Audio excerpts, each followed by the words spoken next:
बयनिसिमबो खुलुमनायखौ जासिहरबाय। दा दिनै जनता फरायसालिमा फरायसा खौसेथि गौथुमा जे दिनैनिफ्राय जागायनानै 5 to 10 फेब्रुआरि बे सानबानि हाबाफारिजों जोङो बोसोरै खुंबोबाय थानाय जोंनि एनुवेल कलेज उइक बेखौ दिनैनिफ्राय जोङो जागायबाय। दा दिनै गिबि हाबाफारि बायदियै जोंहा गिबियाव फ्लेग हस्टिं सेरेमनि दंमोन, बे जानानै थांबाय आरो नैथि हाबाफारि बायदियै जोंहा फोथार बेखेवनाय बे हाबाफारिया जोंहा जानानै थांबाय।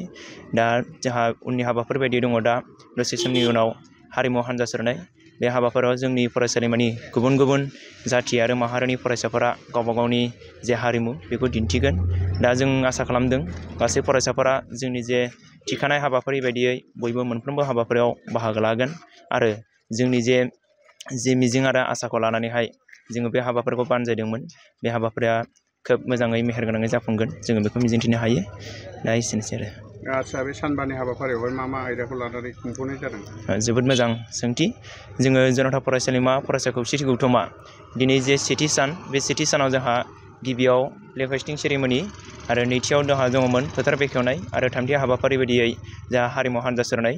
बिनि उनाव दिनैनो सेथि सानावनो जोंहा दङ स्पर्ट्सनि माखासे आयदा जेरैहाय खारनाय, गोलाव बारनाय, गोजौ बारनाय आरो जेभलिन, बेडमिन्टन, बिदिनो शर्ट पुट बेफोर दङ आरो गाबोन नैथि हाबाफारि बायदि जोंहा दङ भलिबल कम्पिटिसन, फुटबल कम्पिटिसन, बाव बयस आरो गार्लस गासिबो बाहागो लागोन आरो लोगोसे दङ जोंहा लिटारेरि इभेन्ट्सनि जोंहा खन्थाइ आवरायनाय, खन्थाइ लिरनाय, सुंद' सल' लिरनाय बेफोर हाबाफारि आरो थामथि हाबाफारियाव जोंहा दङ हारिमु आयदानि जोंहा मोसानाय, मेथाइ खननाय बायदि बायदि आरो जोबथा हाबाफारियाव जोङो प्राइज डिस्ट्रिबिउसनजों लोगोसे जोङो एलुमिनि गेट टुगेदार लादों। जों आसा खालामदों जे जोंनि सिनियर जायफोर फरायसाफोरा बारग'लांबाय आदा आब'मोनहा जोबोद गोसो गुदुङै बाहागो लाफैगोन आरो आथिखालाव बिसोर मा मावनानै दङ आरो गाव गावनि फरायसा जिबननि एक्सपिरियेन्स बेखौ जोंजों शेयार खालामफैगोन, जों बेखौ आसा खालामदों आरो बाहागो लाफैनो थाखाय आङो नोंसिनि निउस मिडियानि गेजेरजों खावलायहरदों जे जोंनि बारग'लांनाय आदा आरो आब'मोनहा बयबो गोसो गुदुङै बाहागो लाफैयो।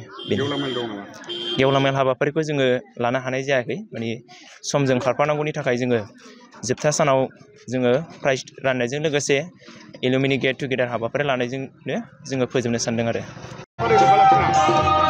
जोंनाव बे जनता कलेज उइकआव बोसोरफ्रोमबो कालचारेल रेलिखौ लानाय जायो आरो गुबुन बोसोरनि बायदि देग्लायबो बे कालचारेल रेलिखौ जोङो लादों आरो कालचारनि मिनिङानो जाहैबाय आइडेन्टिटि। दा जोंनाव जोंनि एलेकायाव गुबुन गुबुन कालचार बा ग्रुपनि मानसिफोर दं, जेरै बर', राभा, राजबंसि, सान्थालि, बेंगलि, नेपालि। दा नैबे कालचारेल रेलिनि गेजेरजों जों बेखौनो फोरमायनो नाजादों जे जुदिअ जोंनि बे बिटिआर ओनसोलाव गुबुन गुबुन हारि माहारिनि मानसि दंब्लाबो जोङो जयैनो थांनानै थालायो आरो जोंनि गेजेराव मिला प्रिति दं। दा बेनि सबसे गिदिर मेसेजआ बेनो, इउनिटि इन डाइभारसिटि। गोजोन्थों।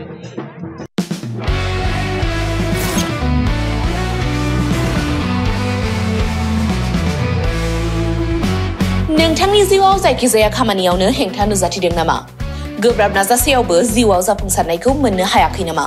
जुदि नोंथाङा बेफोर बायदि जेंनाफोरजों मोगा-मोगि जानांदोंब्ला बे खेबनिफ्राय जिंगासिनांगौ गैलिया।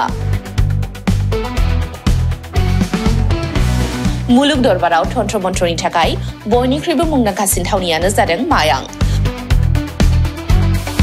मायांखौ साधु बिद्यानि रायजो होननानैबो मिथिनाय जायो। बे मायांनिफ्रायनो तान्त्रिकनि सोलोंथाइ लानानै फैदों मुंदांखा रबि कबिराजा। बिथांनिफ्राय नोंथाङा नोंथांनि जिउनि गासिबो रोखोमनि जेंना जेंसिफोरखौ सुस्रांनानै लानो हागोन।